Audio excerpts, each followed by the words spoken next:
Salam cerdas, Casis Indonesia. Kembali lagi di video kali ini kita akan mempelajari kembali pada bagian TIU, yaitu pada materi verbal analitik. Jadi pada TIU itu ada 3 kemampuan ya yang akan diujikan pada soal, yaitu kemampuan verbal, kemampuan numerik, dan kemampuan figural. Jadi verbal analitik ini merupakan termasuk ke dalam kemampuan verbal. Jadi tingkat analisa teman-teman akan diujikan pada soal ini. Pada verbal analitik ini ada 2 metode menurut saya yang paling cepat yang dapat digunakan dalam mengerjakan soal ini. Jadi yang pertama itu kita dengan menganalisa soal.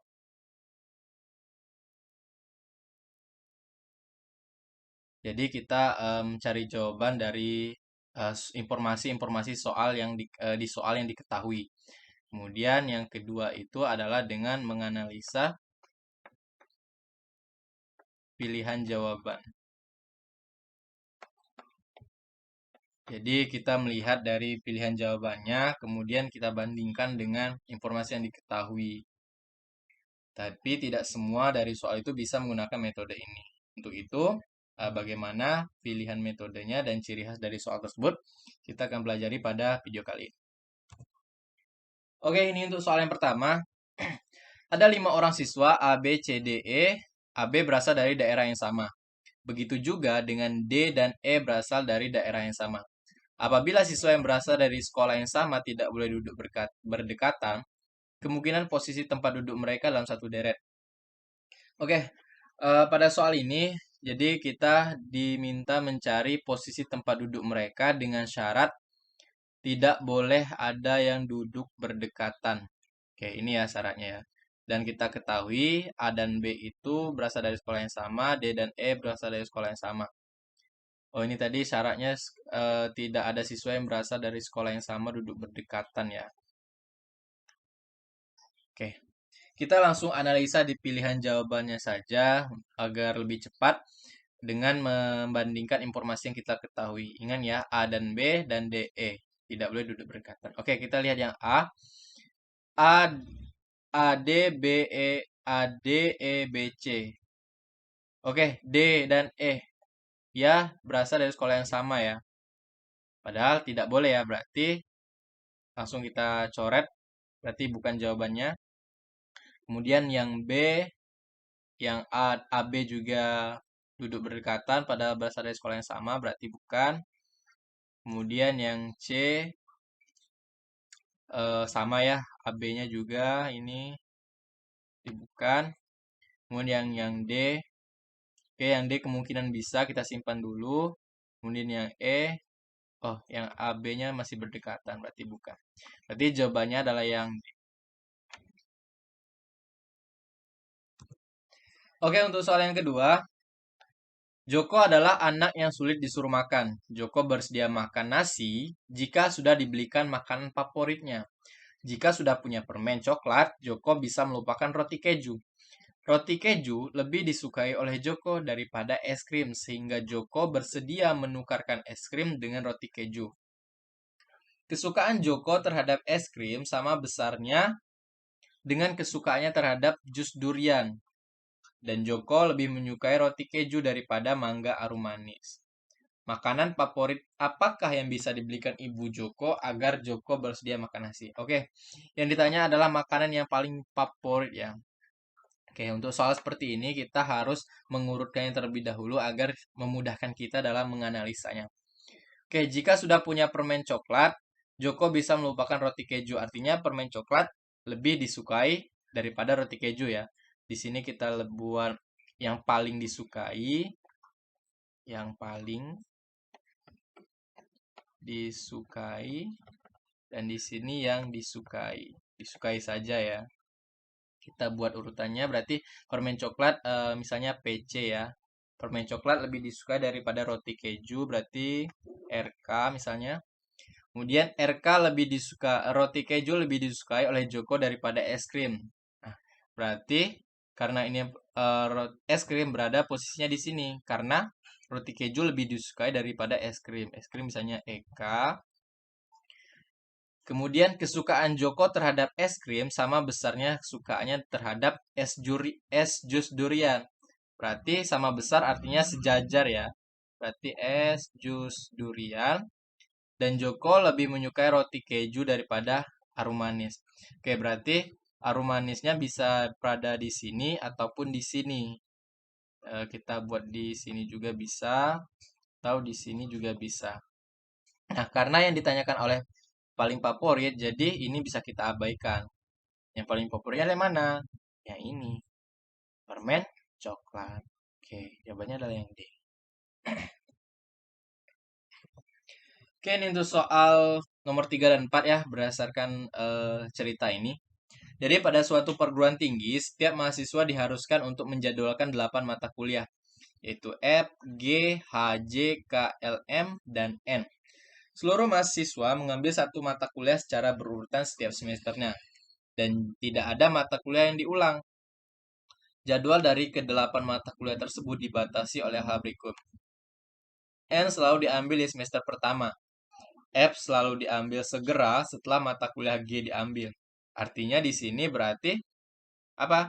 G lebih dulu ya. G lebih ambil lebih dulu daripada F. H harus diambil sebelum mata kuliah F. Berarti H dulu baru F. J dan M harus dipisahkan oleh 2 semester yang berurutan. Oke, kita langsung masuk ke soalnya. Urutan jadwal berikut yang memenuhi persyaratan di atas untuk mahasiswa semester 2 hingga 8. Oke, yang ditanya dari semester 2 dan 8 ya. Nah, karena kita ketahui bahwa di semester pertama tadi hanya N ditempati, dan kita lihat jawaban tidak ada N-nya, berarti kita harus menganalisa ini dari pilihan jawabannya. Oke, kita lihat yang pertama. Tadi informasi yang kita ketahui juga bahwa J dan M itu harus dipisahkan oleh 2 semester yang berurutan. Oke, kita lihat yang A. J dan M-nya terletak sangat berjauhan ya. Ini dipisahkan oleh 3 semester. Nih, 3 semester nih. Berarti jawabannya bukannya A. Bisa langsung kita eliminasi. Kemudian yang B. J dan M-nya oke dipisahkan oleh 2 semester. Namun kita lihat di sini. Hanya harus diambil. Tadi kan hanya harus diambil sebelum mata kuliah F ya. Ini. H harus diambil sebelum mata kuliah F. Artinya H dulu baru F. Namun pada soal ini hanya setelah F. Harusnya hanya di sini, F-nya di sini. Berarti bisa kita eliminasi. Artinya bukan ini jawabannya. Kemudian yang C. Oke, M dan J-nya terletak di antara 2 semester. Ini tidak apa-apa ya, karena pada soal tadi tidak ada ketentuan. J dan M harus dipisahkan oleh 2 semester. Jadi boleh JM atau M ke J seperti itu. Oke, ini bisa kita simpan. Kemudian kita lihat lagi informasinya. Tadi H harus diambil sebelum mata kuliah F. Artinya H dulu baru F. Oke, H dulu baru F. Benar. Kemudian F tadi apa? F selalu diambil segera setelah mata kuliah G. Artinya G dulu baru F. Kita lihat di sini. G dulu baru F. Oke, benar. Kemungkinan jawabannya adalah C. Jadi kita bisa simpan terlebih dahulu. Kita lihat yang D. M dan J-nya terpisahkan oleh 2 semester. Iya, benar. Yang kita lihat lagi informasi selanjutnya. H harus diambil sebelum mata kuliah F tadi ya. H harus diambil H dulu baru F. Oke, ini salah ya. Karena H-nya di sini, F-nya di sini. Sama seperti kejadian B tadi. Berarti langsung kita eliminasi. Kemudian yang selanjutnya, J dan M-nya oke, benar. Kemudian, apa lagi tadi? Ya, H harus diambil. Oke, ini terjadi lagi ya, H dan F-nya.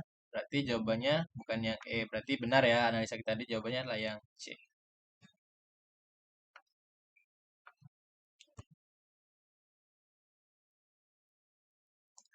Oke, untuk soal yang terakhir pada bagian ini, bagian pertama ini ya, diketahui bahwa H dapat diambil pada semester berikut ini, kecuali berarti H ini tidak bisa H ini tidak bisa diambil pada semester berapa. Itu kan maksud dari soal ini. Jadi kita tulis dulu ya. Jadi di sini ada 1, 2, 3, 4, 5, 6, 7, 8. Oke, ini semester-semester yang kemungkinan terjadi. Oke, kita analisa terlebih dahulu pada mata kuliah H ini. Kita tadi kan ketahui bahwa H harus diambil sebelum mata kuliah F. Artinya H dulu, baru F. Seperti ini ya. Kemudian tadi kita ketahui juga bahwa mata kuliah F ini dapat diambil setelah mata kuliah G. Artinya G dulu, iya G dulu baru F. Nah, artinya H ini, di belakang H ini dipisahkan setidaknya harus ada kelang 2 semester minimalnya. Kenapa? Agar pada semester berikutnya G dan F ini bisa diambil.